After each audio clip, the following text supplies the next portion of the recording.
आप सबको जय मसीह की। आज तारीख है 20/2/2026। हम लोग शाम का वचन पढ़ेंगे। हम पढ़ेंगे लव्य व्यवस्था की पुस्तक में से उसका 26 और 27 अध्याय। तुम अपने लिए मूरत ना बनाना और ना कोई खोदी हुई मूरत या लाट अपने लिए खड़ी करना, और न अपने देश में दंडवत करने के लिए नक्काशीदार पत्थर स्थापित करना, क्योंकि मैं तुम्हारा परमेश्वर यहोवा हूँ। तुम मेरे विश्राम दिनों का पालन करना और मेरे पवित्र स्थान का भय मानना। मैं यहोवा हूँ। यदि तुम मेरी विधियों पर चलो और मेरी आज्ञाओं को मानकर उनका पालन करो, तो मैं तुम्हारे लिए समय समय पर मेंह बरसाऊंगा तथा भूमि अपनी उपज उपजाएगी और मैदान के वृक्ष अपने अपने फल दिया करेंगे। यहाँ तक कि तुम दाख तोड़ते के समय भी दावनी करते रहोगे और बोने के समय भी भरपेट दाख तोड़ते रहोगे, और तुम मनमानी रोटी खाया करोगे और अपने देश में निश्चिंत बसे रहोगे। और मैं तुम्हारे देश में सुख चैन दूंगा और तुम सोओगे और तुम्हारा कोई डराने वाला ना होगा। और मैं उस देश में दुष्ट जंतुओं को रहने ना दूंगा और तलवार तुम्हारे देश में न चलेगी, और तुम अपने शत्रुओं को मार भगाओगे और वे तुम्हारी तलवार से मारे जाएंगे। तुम में से 5 मनुष्य 100 को और 100 मनुष्य 10,000 को खदेड़ेंगे, और तुम्हारे शत्रु तलवार से तुम्हारे आगे आगे मारे जाएंगे। और मैं तुम्हारी ओर कृपा दृष्टि रखूंगा और तुमको फलवंत करूंगा और बढ़ाऊंगा, और तुम्हारे संग अपनी वाचा को पूर्ण करूंगा, और तुम रखे हुए पुराने अनाज को खाओगे और नए के रहते भी पुराने को निकालोगे। और मैं तुम्हारे बीच अपना निवास स्थान बनाए रखूंगा, और मेरा जी तुमसे घृणा नहीं करेगा, और मैं तुम्हारे मध्य चला फिरा करूंगा और तुम्हारा परमेश्वर बना रहूंगा, और तुम मेरी प्रजा बने रहोगे। मैं तो तुम्हारा वह परमेश्वर यहोवा हूँ जो तुमको मिस्र देश से इसलिए निकाल ले आया कि तुम मिस्रियों के दास ना बने रहो। और मैंने तुम्हारे जुए को तोड़ डाला है और तुमको सीधा खड़ा करके चलाया है।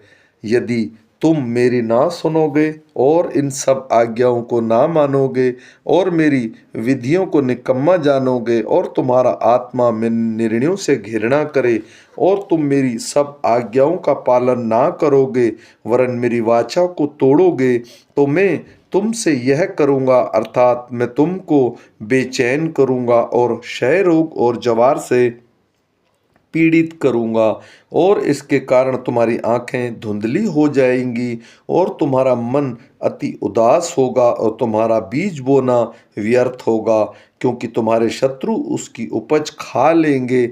और मैं भी तुम्हारे विरुद्ध हो जाऊंगा और तुम अपने शत्रुओं से हार जाओगे, और तुम्हारे बैरी तुम्हारे ऊपर अधिकार करेंगे। और जब कोई तुमको खदेड़ता भी न होगा तब भी तुम भागोगे। और यदि तुम इन बातों के उपरांत भी मेरी न सुनो, तो मैं तुम्हारे पापों के कारण तुम्हें 7 गुना ताड़ना और दूंगा, और मैं तुम्हारे बल का घमंड तोड़ डालूंगा, और तुम्हारे लिए आकाश मानो लोहे का और भूमि को मानो पीतल की बना दूंगा, और तुम्हारा बल अकारथ गंवाया जाएगा, क्योंकि तुम्हारी भूमि अपनी उपज ना उपजाएगी और मैदान के वृक्ष अपने फल ना देंगे। यदि तुम मेरे विरुद्ध चलते ही रहो और मेरा कहना ना मानो, तो मैं तुम्हारे पापों के अनुसार तुम्हारे ऊपर और 7 गुना संकट डालूंगा।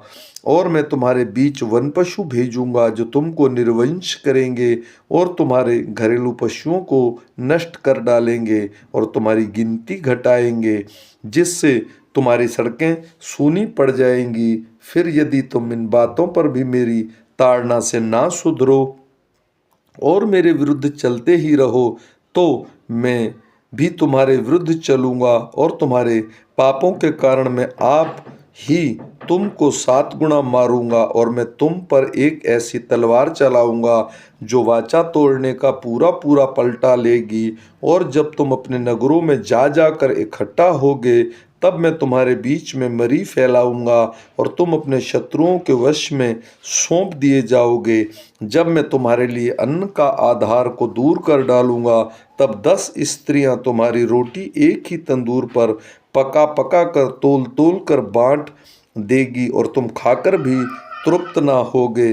फिर यदि तुम इसके उपरांत भी मेरी ना सुनो और मेरे विरुद्ध चलते ही रहोगे, तो मैं अपने न्याय में तुम्हारे विरुद्ध चलूंगा और तुम्हारे पापों के कारण तुमको 7 गुनी ताड़ना और भी दूंगा और तुमको अपने बेटे बेटियों का मांस खाना पड़ेगा।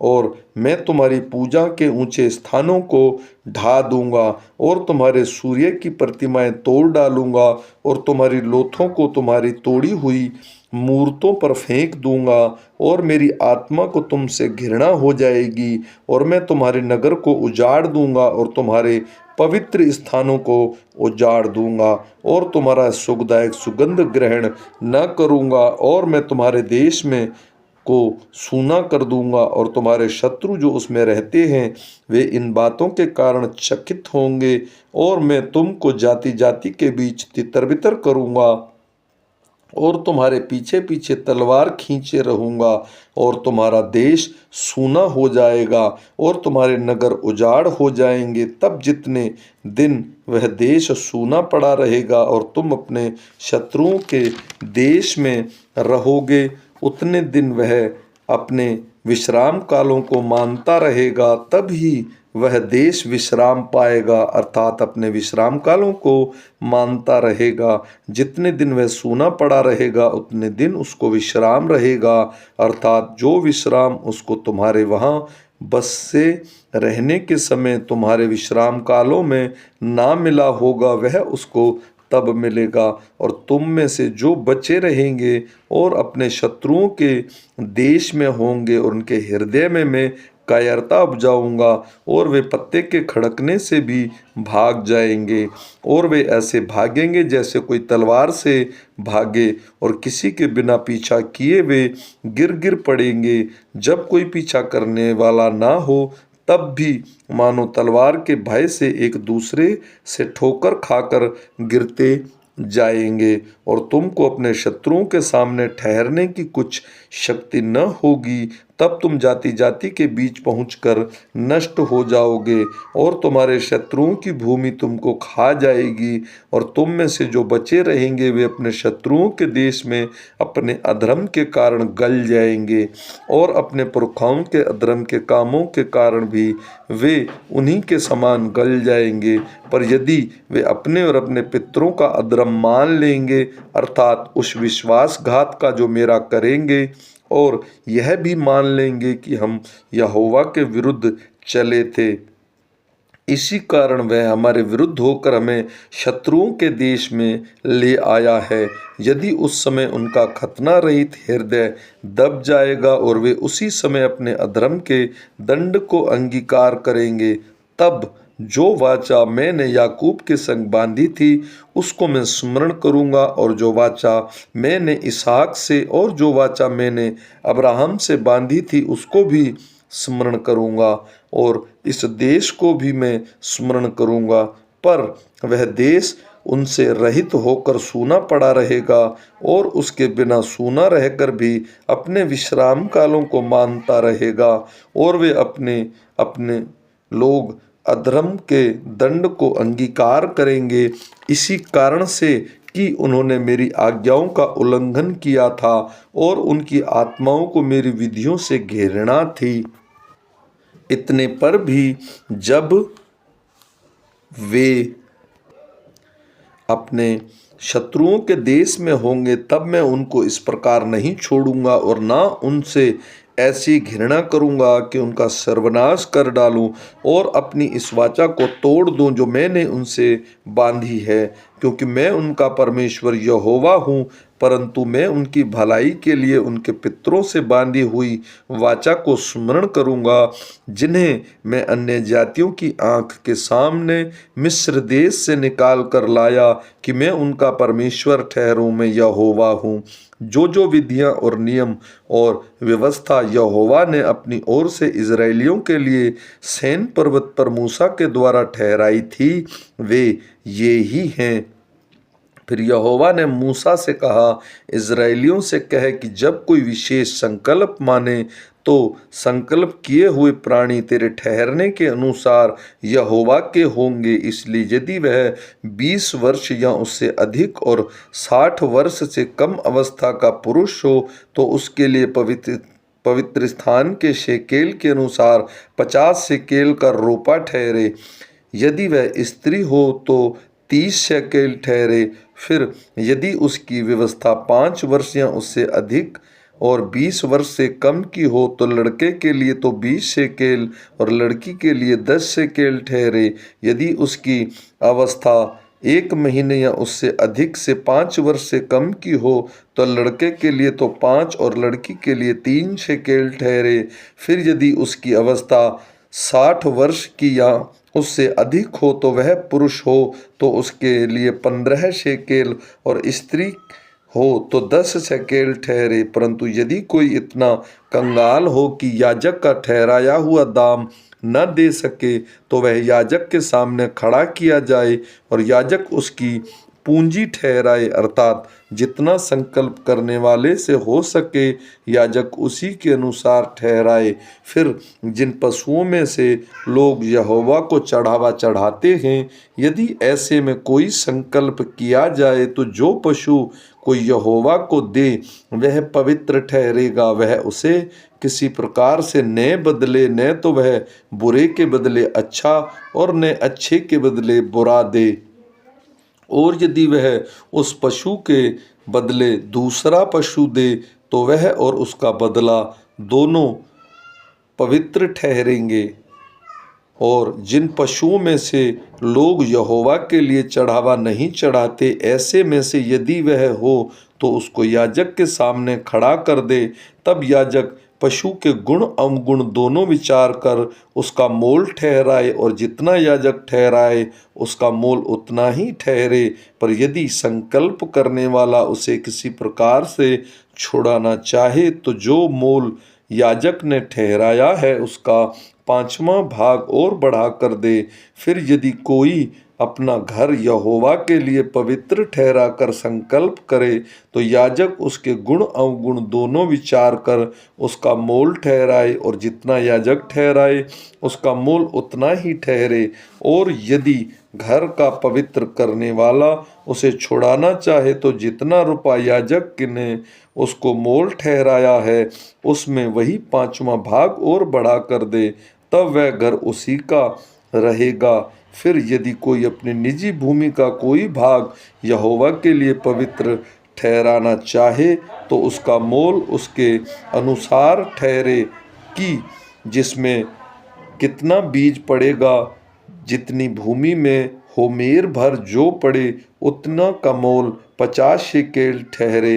यदि वह अपने खेत जुबली के वर्ष में पवित्र ठहराए तो उसका दाम तेरे ठहराने के अनुसार ठहरे। और यदि वह अपना खेत जुबली के वर्ष के बाद पवित्र ठहराए तो जितने वर्ष दूसरे जुबली के वर्ष के बाकी रहें उन्हीं के अनुसार याजक उसके लिए रुपये का हिसाब करे।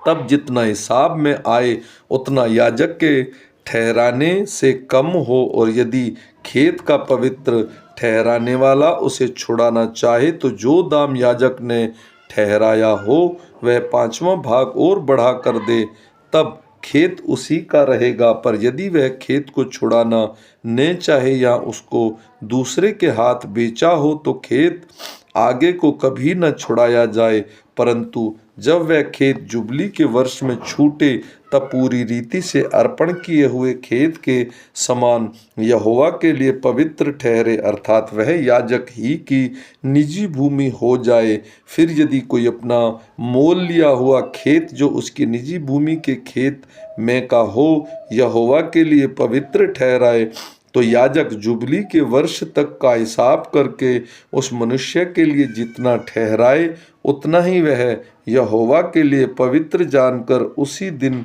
दे दे। जुबली के वर्ष में वह खेत उसी के अधिकार में जिससे वह मोल लिया गया हो फिर आ जाए, अर्थात जिसकी वह निजी भूमि हो उसी को फिर हो जाए। जिस वस्तु को मोल याजक ठहराए उसका मोल पवित्र स्थान ही के शेकेल के हिसाब से ठहरे, शेकेल 20 गेरा का ठहरे। पर घरेलू पशुओं का पहलौठा जो पहलौठा होने के कारण यहोवा का ठहरा है, उसको कोई पवित्र ना ठहराए, चाहे वह बछड़ा हो चाहे भेड़ का बकरी का बच्चा, वह यहोवा ही का है। परंतु यदि वह अशुद्ध पशु हो तो उसका पवित्र ठहराने वाला उसको याजक के ठहराए हुए मोल के अनुसार उसका 5वां भाग और बढ़ाकर छुड़ा सकता है। और यदि वह न छुड़ाया जाए तो याजक के ठहराए हुए मोल पर बेच दिया जाए। परंतु अपनी सारी वस्तुओं में से जो कुछ कोई यहोवा के लिए अर्पण करे, चाहे मनुष्य हो चाहे पशु, जिनकी निजी भूमि का खेत हो, ऐसा कोई अर्पण की हुई वस्तु न तो बेची जाए और न छोड़ाई जाए। जो कुछ अर्पण किया जाए वह यहोवा के लिए पवित्र ठहरे। मनुष्यों में से जो कोई मृत्यु दंड के लिए अर्पण किया जाए वह छुड़ाया न जाए, निश्चय वह मार डाला जाए। फिर भूमि की उपज का सारा दशमांश, चाहे वह भूमि का बीज हो चाहे वृक्ष का फल, वह यहोवा ही का है, वह यहोवा के लिए पवित्र ठहरे। यदि कोई अपने दशमांश में से कुछ छुड़ाना चाहे तो वह 5वां भाग बढ़ाकर उसको छुड़ाए। और गाय बैल और भेड़ बकरियां अर्थात जो पशु गिनने के लिए लाठी के नीचे से निकल जाने वाले हैं उनका दशमांश अर्थात 10-10 पीछे एक एक पशु यहोवा के लिए पवित्र ठहरे। कोई उसके गुण अवगुण न विचारे और न उसको बदले, और यदि कोई उसको बदल भी ले तो भी वह उसका बदला दोनों पवित्र ठहरे और वह कभी छुड़ाया न जाए। जो आज्ञाएं यहोवा ने इजरायलियों के लिए सैन पर्वत पर मूसा को दी थी वे ये ही हैं। आमीन।